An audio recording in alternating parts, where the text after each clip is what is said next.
Man, you know what it is, man. DJ Thorough, aka Thorozano, Bridge to the Streets. Right now, you're watching the hottest in the streets right here on thisis50.com. I got a special guest in the building, and he's not cold. Introduce yourself. What's going on, man? It's the NME, straight out of Toronto, Canada, hip hop artist. The enemy. Do my thing. All right, now why are you the enemy? Who's hating on you? Let's get him. Let's get him. Let's go. I'm glad you said that. Let's go right at him. Okay, so no, like I wouldn't say someone's hating on me now, but I think when I started out in Toronto, I don't know if you're familiar, but it's a little bit of a hard place to get love. I think some people, because you know the Drake like emergent story lanes and different things like that. I think what happens is people, they're like, oh, these guys made it. They're like, oh, Toronto's cool, but we were known as the Screwface capital. Right. Yeah. You heard about that? Yeah. Yeah. Okay. I've been going to Toronto. Okay. So for like 10 years ago. Okay. So you know. So official and all. I'm like, yeah. So like, I've been back. I've been there. I remember when I started out, I was like, oh, you know, you make a demo, give somebody, and you're like, okay, cool, like this will work, and then you give people, and they're like, what are you doing? And then you're like, okay, well, this is weird. So with me, I'm the type of person that, like, I wouldn't say emotional, but I would be like, okay, you know what, I need something to combat that. So when somebody was like, or people weren't feeling my stuff, I was like, you know, I'm like, man, I'm the enemy. I'm like, these people don't like me. So I'm like, okay, cool, I'm gonna go with that. And it works because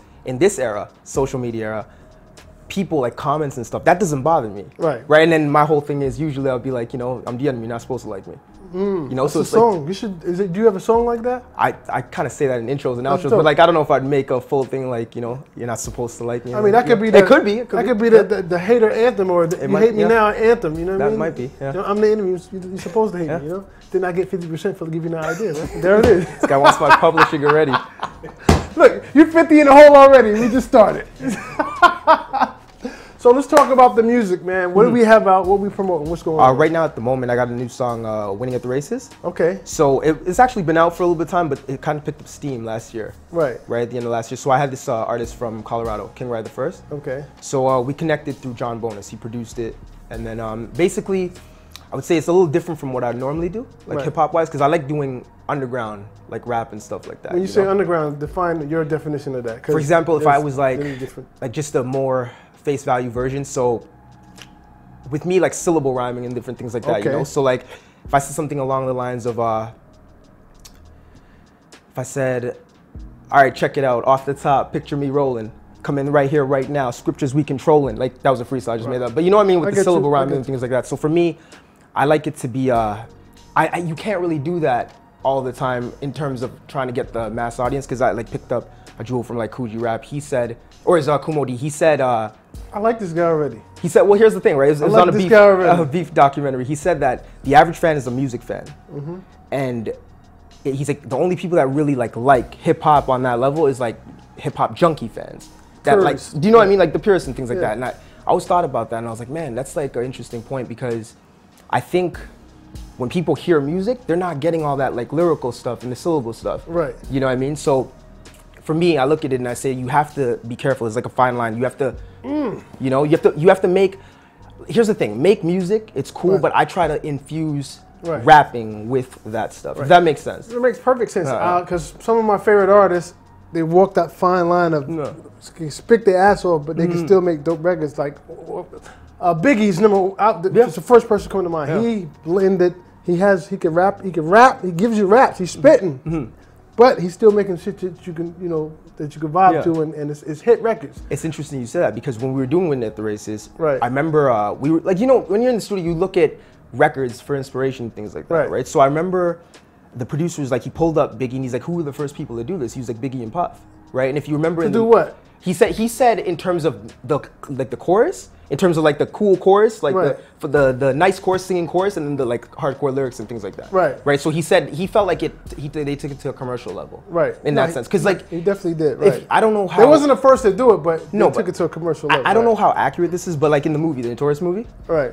So you remember the scene where Biggie was in the studio and he's like, "Yo, I'm gonna do Machine Gun Funk is my single." Right. And Puff's like, "Yo, hold on with all that," and he plays the Juicy Fruit record. Right. So then Big's like, what the hell is this? He's like, they're gonna laugh at me kind of thing, right? So I looked at that, and that was like burnt in my head with stuff like that, because I was like, you have to again walk the fine line of like, you know, keeping your lyrical dexterity and things like that. If you're that type of rapper, if you, like if you don't care, I used to have a problem with that. Like if rappers didn't care, I'd be like, why don't you put skill in? But it's like whatever. If that's not their style, then it's not their style. But if you are that type of rapper, I think it's important to infuse that with your records. Right. But then again, there's that fine line of going really over the board, right? Where they miss the point kind of thing. Now it's dope that we're talking about this because there's a category of rappers. There are culture shifters. There's people that come out and they just shift a whole culture into rhyming like them. Your boy Drake, he's one. Like how you spoke before, how Toronto, nobody was thinking about Toronto on a national or worldly level until Drake came out. That's just a fact. I mean, me being a DJ for 20 years, I mean, I've been all through Toronto before Drake was even thought about. On a national level, nobody was thinking about Toronto. Do you think? But he came out.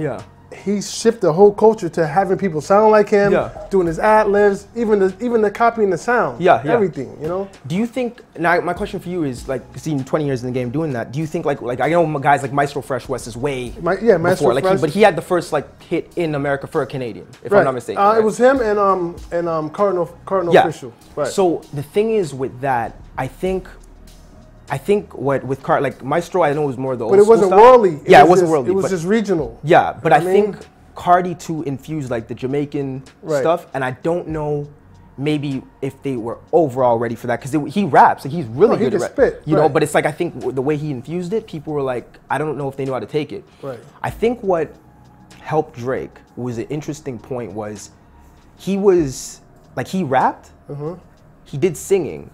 Right? Like the acting thing's a whole nother conversation, but I think the rapping and singing, because if you listen to it, you're not judging him as like Babyface or something like that. You just take it for what you're like, wow, this sounds good, it's relaxing. The rapping, it's not complex like Cannabis, but it's enough for the average listener to be like, okay, yo, I can vibe with this. You know what I mean? Like it's one of those things. So I think those two combinations, he got, you know, an audience where if they like the singing, and then he got rap fans where they're like, okay, cool, I can vibe to this. You know, but if you're talking about purists now, I think, and you like tell me if I'm wrong about this, purists now might think, like I don't, they might not jive with some of his stuff because they might feel like Drake. Drake is not a fan of. A purist is not really a fan of Drake. But so would you say that like overall? Would you say overall Drake put Canada, Toronto on the map? That's what I'm saying. Of course, Period. Yeah. Whether you like it or love it. Yeah, of course. He put him on the map. Yeah. You know, and with that being said, is it easier now? I mean, because a lot of eyes are on Canada. Yeah. It is. You know what? I think what also, like, apart from his, like, contribution to that, I think what's easier is the internet. Right. And the reason I say that is because you don't, like, you guys don't have, like, the Lyricist Lounge and things like that anymore. You know we what don't I mean? have it anymore. No. But, unfortunately. Exactly. But think about it, right? An artist could go and be like, I want to do music. They put their stuff online, and then that could start, like obviously with promotion and stuff, but that starts taking off, right? So I think that's like a worldwide thing. So I think, yes, Drake did help, but I think the emergence of the internet is a big thing too, right? That happens. But definitely, yeah, you could say that. You can't take that away from him. Now, have you met Drake? He used to go to high school with me. Oh, the word? Yeah. So what happened was he was in Von Road Academy. He was in a program called the Interact program. Okay. So what it is basically, it was cut for kids who had like extracurricular activities, acting, singing, whatever. So he was in there. I think, I don't want to give wrong information, but I think he might have went to another school as well, Forest Hill, but I'm not sure about that. Did you actually know him or you just went to the same I said what up to him one time about it. So like, yeah, like that was it. Like, you know, like I always look at it as... This was before, obviously, that's the thing is, he was doing music in those times. I don't know how heavy though. Like, not he was doing it to himself, but I don't know if he was putting it out as yet. I think he was preparing because a lot of people don't, like Room for Improvement was the first mixtape. And then it was Comeback Season, and then it was So Far Gone. But Room for Improvement, and like it's ironic to name that because like he wanted to obviously improve in different things. So I don't know if he got a lot of clout from that one. I do believe people saw him and knew who he was, but it was the second one, Comeback Season, that really started getting, you know, a lot of clout and a lot of like influence and different things like that. I think even too because he did a lot of stuff with DJs out here. No, he definitely did. And different things. So I think apart from like Canadian rappers, he took it even before like the internet was as big as it was. He took it further by putting his stuff out here and making connections and things like that. Drake is doing the same thing you did 10, 11, 12 years ago when I used to see him come out here and with mixtapes and go to labels. Before anybody knew, I just knew him from the guy from Nickelodeon. I'm like, that's the guy from Nickelodeon. But I used to see him, but nobody, you know, he wasn't Drake then. But so he's doing the exact same thing you're doing right now, making your rounds, doing interviews, shaking hands, kissing babies. You know what I mean? And did you, if you don't mind me asking, did you, have you seen other Canadian artists do that other than him? I see a lot of artists, period, do that. But I mean, from Toronto, like coming out to New York. I see Cardinal do it. Outside of that, like Belly. I see Belly. Okay. Who else in Toronto? Tory. Yeah, he did this. Yeah, Tory do that. There's another guy, I don't know if you know him, Guillotine. He's P. Rain's. You know Guillotine? He's P. Rain's brother. Yeah, no? Like real, like, I know Guillotine. Blood brother. Yeah. He's still trying to. Dope. Yeah. I've been knowing Guillotine for like almost 15 years. Nice. Yeah. Yeah, he's really dope. From going to Toronto back and forth, but before Drake, I knew Guillotine before. Before Drake. He wasn't rapping then, but you familiar with Big Apple? No. He had a store in Toronto. Okay. And he used to wear these store or something like that? He had these shirts that said, "I'm not a rapper. Yes. I'm just a hustler that raps good on the back." Yeah, that's Big Apple. Okay. Yeah, so I know about Toronto. That's sick. You know, yeah. Yeah, I used to be floating around there, man. You know what I mean? And young women, whoo. You can see that's the thing, that you guys might get more love than like guys actually. Oh yeah, I do. I get love. You say? I get a lot of love. I gotta be careful, make sure I got no kids out there. But Toronto, the women, oh my, what's it, Caravana? See, that's the thing too. Like Caravana, they don't pay attention to like. God. At least like in being from Toronto, I didn't get that kind of attention. So you have to teach me on that. Like, I don't know, right? Like I didn't get that. So well, you gotta revisit that Caravana, all that. The women. Yeah, but like again, you got the love. I didn't. Maybe because you were DJing. Hey, maybe that's what it was. Yeah, maybe because I was playing Dipset at the time. I don't know. Dipset was popping then, so I was playing Dipset. I went with my demo, and then they weren't talking to me for the demo. We gotta change that. When I come back to Canada, I'm playing your shit. Thank you. This is your hometown hero. They're gonna be like, I never seen this guy. And I'm like, I was there. Now you have. Like I was there. I was there. With my patty, my cocoa bread, and we changing the narrative on that. All right. Now let's talk on a serious note. Let's talk health issues. I was told that your father passed from cancer. Now what type of impact? Obviously that's a terrible impact. But you know what's interesting? How was that? I think anybody that like knows me, they like were like afraid to ask me about that. And I'm like, dude, you can ask me. Like it's not a big deal. But I think that made me realize at an early age that that doesn't make anybody treat you any differently. Like it's not gonna make, like, again, using the hip hop thing, no one said, yo, I'm gonna listen to your stuff, or I'm gonna help you out because your dad died. So it's just like you take it as it is, right? So I kind of, how it shaped me was like a lack of emotion for just reality. Like things happen, I'm like, okay, this is what happens. And like I heard 50 Cent say it, he said like the loss of his mother. He's like, everything to him is smaller than that. Right. And that always stood out to me. I was like, man, like that's an interesting way, because you look at it and you say, like that's a big thing that can happen, like, at a young age. So you look at it and you're like, okay, well, small things that happen, not getting women to Caravana. It's a small, that's a small thing compared to that. So, yeah. You strike me as someone that is a student of the game, man. Yeah. Like, cause you call it Kumo. It's not too many people come here and shout out Kumo D. I like to, and Cool G Rap, like, these type of people. I don't get that a lot, I just don't get that, Who were you growing up listening to? I'm just so curious now. I listened to Biggie, Pac, Big L. If I give you like names off the top, rapper. See? Biggie, Pac, Big L. This interview is over. He's dope. Buy his music, and that's it. Who else? Like, I would say Lupe Fiasco. I don't know if that might surprise people. I like Lupe Fiasco. Eminem. Eminem's dope. Come on, Eminem's dope. The funny thing is too, I went back, like one person that I looked at was Game in terms of his come up. Right. So I first had heard of Game through like the XXL magazine, and he said that, he's like, when he had gotten like shot or whatnot, and then he went back and listened to all the old stuff. So like Ice Cube, like, all this stuff, like at least even if I got like the first album or something like that, just to see what it was, because obviously I wasn't seeing it as it was happening, So NWA, all those guys were not. But I more go to like lyrical rappers. I really like Big L. The reason why I like Big L was like I like Big L's combination of words. Like when he was like, you better flee hops, get your head flown 3 blocks. L keep rappers' hearts pumping like Reeboks. So like that's what I was saying earlier. The Reeboks, flea hops, like the syllable rhyming or whatnot. I gravitate towards that because I think there's a little bit more skill and thought involved in that. Right. So like if like quick breakdown, when you're doing multi-syllables, you gotta write both words down. Right. So like say you said like male stripper, nail clipper, like you gotta match that or whatever. Trust me. You know what I mean? I used to hang around this guy, you may have heard of him, named Cassidy. Nice. Yeah. Yeah. Nice. I DJed for him for 15 years. No. And the way he maybe I shouldn't tell this, but I'm gonna tell it anyway. The way he used to write, he's gonna kill me for this. The way he used to write, he used to write his alphabets. He'd go A, B, C, D, E, F, G. And I was watching him write, and then, because he's syllable rap. Yeah. And he'd think of every word that start with A. That's dope. Yeah. Then he'll start with every word that start with B. Yeah. And then he thinks every word that start with C. Then he starts writing. That's like, an interesting. Because there's a method. I'm sorry, Cass. There's a method.